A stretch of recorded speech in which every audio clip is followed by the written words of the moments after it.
Prime Minister Raila Odinga, both co-principals of the NADCO process. Ladies and gentlemen, I didn't find it easy to come in here this morning for various reasons, one of which was the barricading of the route to KICC. But I must thank the organizers for having brought it to KICC, because if it was a State House, Mr. President, it would even have been a little harder. The reason is simple. Our country is at a crossroads. My colleague, Honorable Kimani Ichung'wah, has highlighted that both of you asked us to undertake the process of NADCO following the 2023 enactment of the finance bill and the riots that took place, where we lost people, 75 of them, property was destroyed, and the country was in a state of a shock. We undertook that responsibility with gusto, and we are very open-minded. As Azimio la Umoja One Kenya, our number one topic was the high cost of living. But Kimani and the team on Kenya Kwanza convinced us that it was a government responsibility and the opposition had nothing to do with discussing the high cost of living.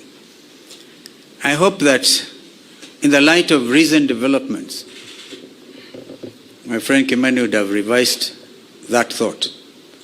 Because again, 2024, Finance Act and the riots, and again we have lost 41 young Kenyans. This time they came in the form of Gen Z, but they are Kenyans. They have a right to belong. In fact, they are carrying the national flags. They have done it better than we did when some of us nearly got killed. Mr. President, I want to urge that we look at our country afresh.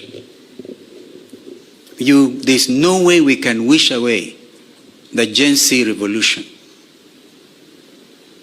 And if we were to begin to be honest with ourselves, perhaps we need now to go back to Bomas, because during the presentations, Kimani and Cheruyot may remember, and Wandai was deputizing me, that a lot of Kenyans wanted us to open this space.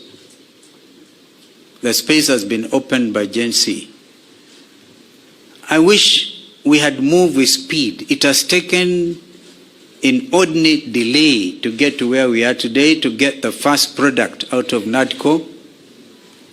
And I'm not so sure, my friend Kimani, whether it is expected of us to even fast track the other 8. They have to be juxtaposed by the reality of